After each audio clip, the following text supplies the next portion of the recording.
और पुरुषोत्तम भगवान ने की जय। श्री पुरुषोत्तम मास का 31वां अध्याय। किस प्रकार भगवान श्री नारायण देवर्षि नारद जी को श्री पुरुषोत्तम मास की अमृत कथा में स्नान करा रहे हैं।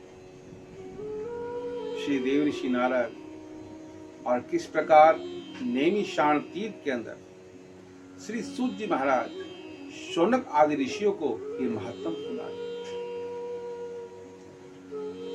सभी ऋषि हाथ जोड़ के बोले कि भगवान, हमारी तृप्ति इस कथा को सुन सुनकर अभी पूरी नहीं हुई। भगवान, पूर्ण फल की प्राप्ति, पूर्ण ब्रह्म की प्राप्ति और भगवान गोलोक की प्राप्ति कैसी होगी, इसका विधान बतलाइए। तब श्री नारायण देवर्षि नारद जी को बोलते हैं कि नारद जी, इसी श्री पुरुषोत्तम मास का महत्तम कथा, स्नान, ध्यान, भजन मां शक्ति आदि जगदम्बा श्री पार्वती ने किया था।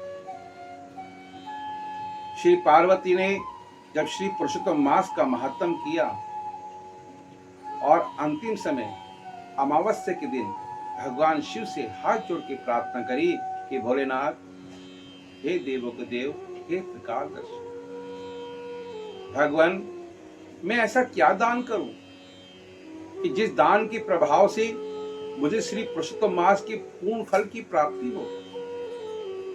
तब भगवान शिव बोले, हे उमा, हे गौरा, श्री पुरुषोत्तम मास के महत्तम के अंदर सारे गुण और सारे गौण भगवान श्री पुरुषोत्तम में समाहित हो गए, इसलिए कोई दान शेष नहीं रहा।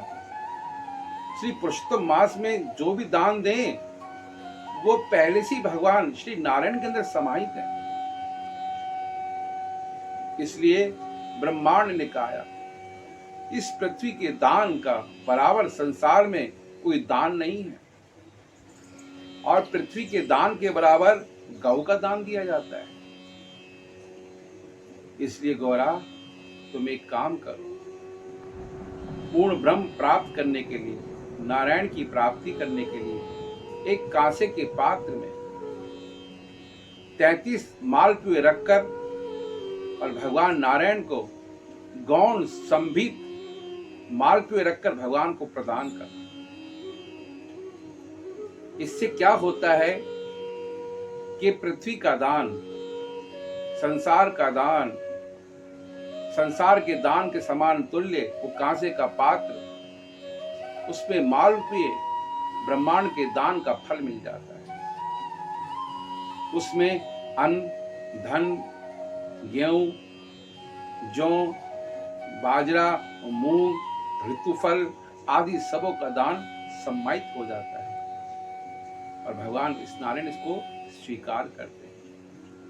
इस प्रकार मां पार्वती बड़ी प्रसन्न। अमावस्या के दिन प्रभात काल स्नान करने के पश्चात मां ने भगवान श्री पुरुषोत्तम मास का पूजन करने के पश्चात 33 कांसे के पात्र में 33 मालपुए रखकर भगवान नारायण को प्रदान किया और प्रदान करते ही पूरे पुरुषोत्तम मास का फल मां भगवती को प्राप्त हो गया। तो भक्तों, ये श्री पुरुषोत्तम मास जो अंतिम समय अमावस्या के दिन उद्यापन किया जाता है, ब्राह्मणों को बुलाकर उन्हें मीठी वाणी आदर पूर्व से आसन पर बैठाकर उनको दान, दक्षिणा, मालपुए, खीर इत्यादि प्रदान करने के बाद दक्षिणा देके, ब्राह्मण को शय्यादान आदि देके, वस्त्र आदि दान देके, जो भी सामग्री द्रव्य आपसे बन पड़े ब्राह्मण को देकर हाथ जोड़ के बोले कि हे ब्रह्मदेव, इस धरती पर आप देव तुल्य हो, आपको मनुष्य क्या दे सकता है। इसलिए आज इस पुरुषोत्तम मास के महत्तम के उद्यापन के हम आपको दान प्रदान कर रहे हैं, आप इसे ग्रहण कीजिए। ऐसे करके ब्राह्मण की परिक्रमा करके उनसे आशीर्वाद प्रदान किए और हाथ जोड़ के उनको विदा किए। इस प्रकार करने से ये पूर्ण फल महत्तम की प्राप्ति होती है। श्री पुरुषोत्तम मास के उद्यापन के निमित्त जो हम दान आदि क्रिया करते हैं, पुराणों में इसकी व्याख्या है कि समस्त पृथ्वी के प्रकम्मा का फल मिल जाता है, समस्त तीर्थों के दान का फल मिल जाता है। गंगा, यमुना, नर्मदा, सिंधु, कावेरी, ये जो महानदियां पूर्ण रूप से है, इनके स्नान का फल मिल जाता है।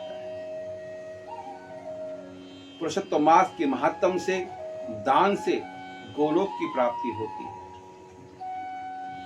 देवी देवता मुनि सिद्ध गण सब श्री पुरुषोत्तम मास के महात्म का सेवन करते हैं।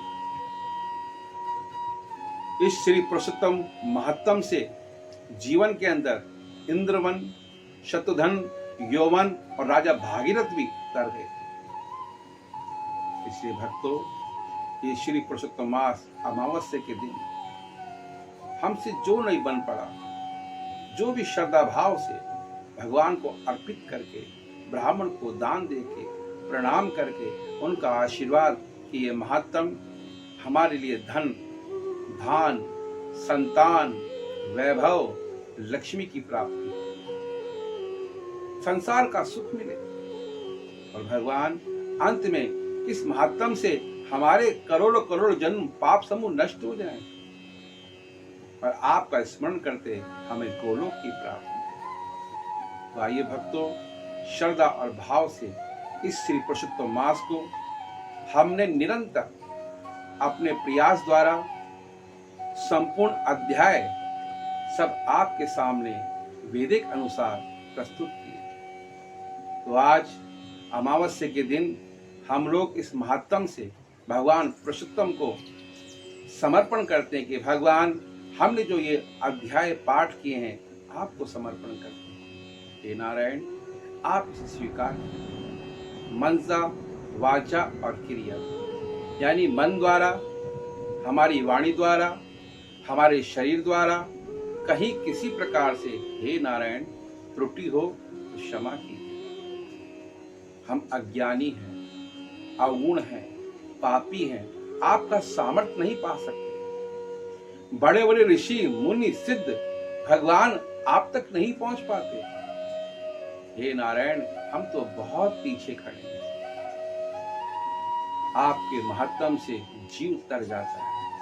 इसलिए गोविंद, इस पूजा को, महत्व को आप स्वीकार कीजिए। ऐसे हम भगवान से प्रार्थना करते हैं, कामना करते हैं कि श्री पुरुषोत्तम मास के महात्म से सभी जीवों का कल्याण हो, सभी का उद्धार हो और सभी की मनोकामना पूर्ण हो। और श्री पुरुषोत्तम भगवान ने की जय। श्री राधे राधे। श्री पुरुषोत्तम महात्म का 31वां अध्याय पूर्ण हुआ।